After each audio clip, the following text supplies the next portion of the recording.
नमस्कार शेतकरी मित्रांनो, आत्ताच्या घडीची सर्वात महत्त्वाची बातमी. शेतकऱ्यांच्या खात्यावरती पीक विम्याची रक्कम 32,000 रुपये जमा झाल्याचा मेसेज शेतकऱ्यांना आलेला आहे. महाराष्ट्रातील लाखो शेतकऱ्यांच्या खात्यामध्ये आज दुपारी ठीक 2 वाजता पैसे खात्यात जमा झाले.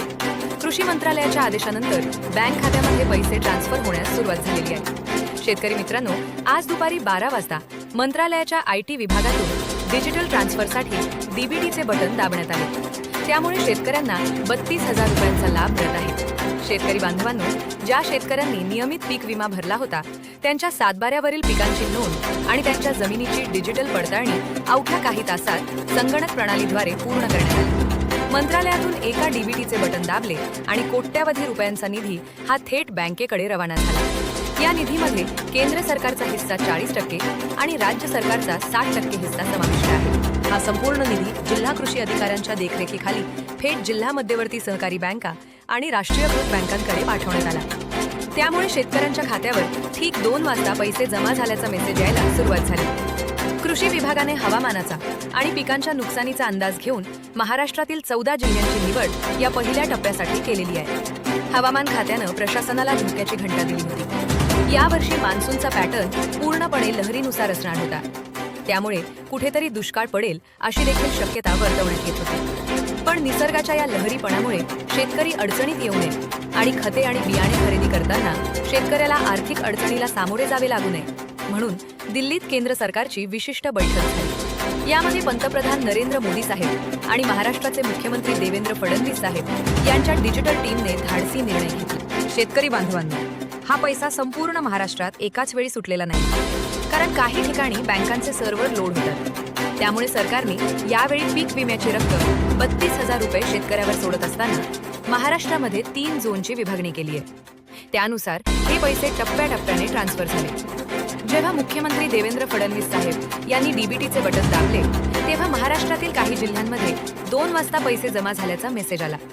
तर काही शेतकऱ्यांच्या खात्यावर अजून पैसे जमा व्हायचे आहेत. शेतकरी बांधवांनो, यामध्ये जिल्ह्याचे 3 झोनमध्ये विभाजन झाले आहे. त्यानुसार पैसे ट्रान्सफरचे काम सुरू आहे.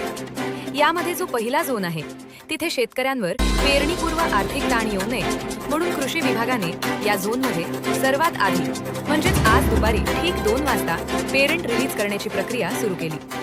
तर दुसऱ्या झोनमध्ये सोयाबीनच्या पेरणीला गती देण्यासाठी आणि बियाण्यांचा खर्च भागवण्यासाठी या झोनमध्ये दुसऱ्या टप्प्यामध्ये प्राधान्य देण्यात आले. दुपारच्या सत्रात येथील बँकिंग प्रक्रिया सुरू करण्यात आली असून शेतकऱ्यांना 32,000 रुपयांचा लाभ मिळणार आहे. त्यामुळे जो तिसरा झोन आहे या झोनमधील भौगोलिक विविधता आणि हवामान खात्याचा अंदाज लक्षात घेऊन इथल्या जिल्हा मध्यवर्ती बँका आणि राष्ट्रीयकृत बँकांमध्ये निधी हा एकाच वेळी वर्ग करण्यात येणार आहे, ज्याचे वितरण हे आज रात्रीपर्यंत चालू राहील. देवेंद्र फडणवीस साहेबांनी जिल्ह्यांची यादी तर पाठवली आहे, परंतु कृषी विभागाकडून पात्र शेतकऱ्यांची यादी बनवण्यात आली होती. ती आज सकाळीच शेतकऱ्यांची सुधारित नवीन यादी जाहीर झाली आणि शेतकऱ्यांच्या खात्यामध्ये पैसे सोडण्याचे आदेश बँकांना देण्यात आले. नरेंद्र मोदी साहेब आणि देवेंद्र फडणवीस साहेब यांनी मंजूर केलेला निधी हा एका डिजिटल बटनावर लाखो शेतकऱ्यांच्या खात्यावर जमा झालेला आहे. पेरणीच्या चिंतेत असलेला कष्टकरी शेतकरी आर्थिक मदत मिळाल्यामुळे आज दिलासादायक बातमी घेऊन आनंदी झाला. हवामान खात्यानं दिलेला इशारा होता आणि दिल्लीत सरकारने पंतप्रधान नरेंद्र मोदी साहेब यांनी स्पष्ट शब्दात सांगितलं की यंदा मान्सूनचा भरवसा नाही. त्यामुळे माझ्या देशातील शेतकरी पेरणीच्या काळात हवालदिल झाला नाही पाहिजे. त्यामुळे त्यांना त्वरित आर्थिक मदत मिळावी यासाठीच निधी रिलीज करण्यात आला. मोदी साहेबांच्या याच आदेशानंतर महाराष्ट्रात मुख्यमंत्री देवेंद्र फडणवीस साहेबांनी डिजिटल टीम मार्फत मंत्रालयातील IT विभागाला आदेश दिले. शेतकऱ्यांच्या पेरणीसाठी आणि बियाण्यांच्या खतासाठी मदत मिळावी यासाठी पीक विमा रिलीज करण्याचे आदेश देण्यात आले. गेल्या 2 वर्षांमधील संपूर्ण डेटाबेस तपासून PM किसान योजना आणि नमो शेतकरी योजनेची पात्रता यादी पाहून पात्र शेतकऱ्यांच्या खात्यामध्ये 32,000 रुपयांची रक्कम ट्रान्सफर करण्याचे आदेश दिले गेले. या बैठकीमध्ये केवळ पेरणी अनुदानावर चर्चा झालीच नाही, तर ज्या शेतकऱ्यांचे बँक खातं हे कर्जामुळे होल्डवरती आहे अशा शेतकऱ्यांच्या कर्जमाफीच्या डेटाबेसची नव्याने पडताळणी सुरू करण्यात आली आहे. मुख्यमंत्री म्हणाले आहेत की तांत्रिक तपासणी पूर्ण होताच पात्र शेतकऱ्यांना देखील कर्जमाफीचा लाभ मिळणार आहे. कर्जमाफीची नवीन यादी देखील जाहीर केली जाणार आहे, जेणेकरून शेतकरी हा कर्जामधून मुक्त होणार आहे. शेतकरी बांधवांनो, हा पैसा संपूर्ण महाराष्ट्रामध्ये एकाच वेळी सुटणार नाहीये, तर कृषी विभागाने संपूर्ण राज्यांची 3 झोनमध्ये विभागणी केली आहे. त्यानुसार महाराष्ट्रातील 14 जिल्ह्यांची निवड करण्यात आली होती. त्यामुळे त्या जिल्ह्यांची नावे देखील आपण पाहणार आहोत. शेतकरी बांधवांनो, ही संपूर्ण प्रक्रिया ऑनलाईन पद्धतीने होत आहे.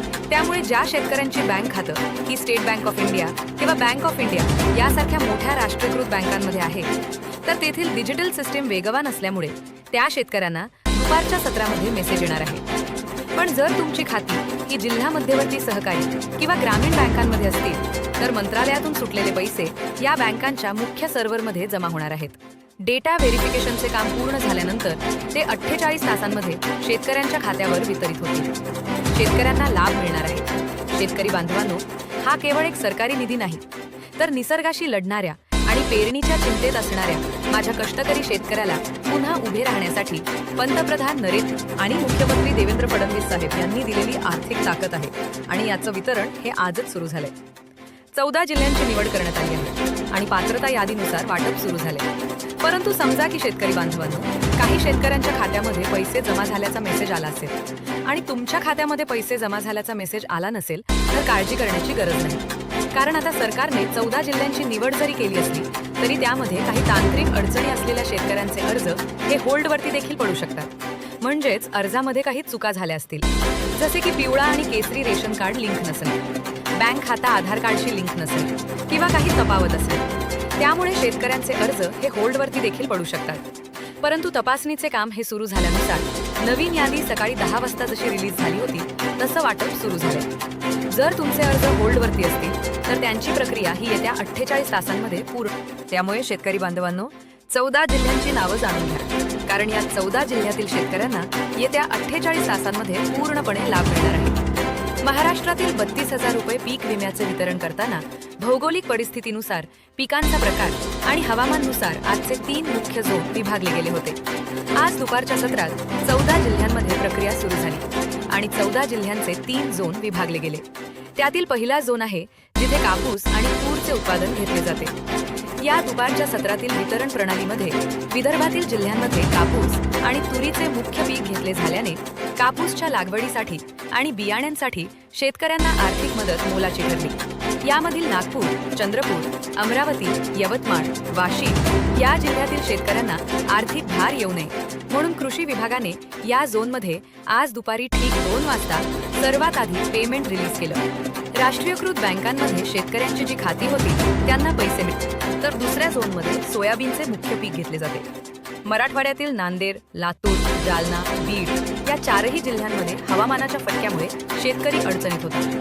पण दुपारच्या सत्रामध्ये नमो शेतकरी आणि पीएम किसानच्या डेटाबेसची पडताळणी पूर्ण करून या झोनमधील बँकिंग बॅचेसची प्रक्रिया सक्रिय झाली आणि ज्यामुळे बियाणे खरेदी करण्यासाठी शेतकऱ्यांना ऐन पेरणीच्या काळामध्ये मदत मिळाली. त्याचबरोबर जो तिसरा झोन आहे त्यामध्ये भात, शेती, ऊस आणि कडधान्याचा पट्टा आहे. दुपारच्या सत्रातील वितरणामध्ये रत्नागिरी, सिंधुदुर्ग, पुणे, सांगली, सातारा या भागांमध्ये वितरण पार पडत आहे. कोकणात भाताच्या रोपांची लागवड आणि पश्चिम महाराष्ट्रामध्ये ऊस, सोयाबीन, भुईमुगाची पेरणी मोठ्या प्रमाणावर होते. सांगली आणि सातारा जिल्ह्यातील जमिनीचा कस पाहता खतांचा शेतकऱ्यांना खर्च असतो. त्यामुळे याची भौगोलिक विविधता लक्षात घेऊन इथल्या जिल्हा मध्यवर्ती बँक आणि राष्ट्रीयकृत बँकांमध्ये निधी एकाच वेळी वर्ग. शेतकरी बांधवांनो, यामध्ये केंद्र सरकारचा 40% आणि राज्य सरकारचा 60% निधी एकत्रित बँकेकडून वर्ग करण्यात आलेला आहे. पण ज्या शेतकऱ्यांची खाती ही स्टेट बँक किंवा बँक ऑफ इंडिया या सरकारी राष्ट्रीयकृत बँकांमध्ये आहे त्यांना दुपारच्या सत्रामध्ये पैसे मिळत आहेत. परंतु ज्यांची खाती ही ग्रामीण किंवा जिल्हा सहकारी बँकेमध्ये आहे त्यांची प्रोसेसिंग अजून सुरू आहे. त्यामुळे त्या शेतकऱ्यांना येत्या 48 तासांमध्ये पैसे जमा झाल्याचा मेसेज येणार आहे. अशाच प्रकारचे नवनवीन व्हिडिओ पाहण्यासाठी आपल्या चॅनलला सबस्क्राईब करा आणि बेल आयकॉन प्रेस करा, जेणेकरून नवनवीन व्हिडिओ तुमच्यापर्यंत लवकरात लवकर पोहोचतील.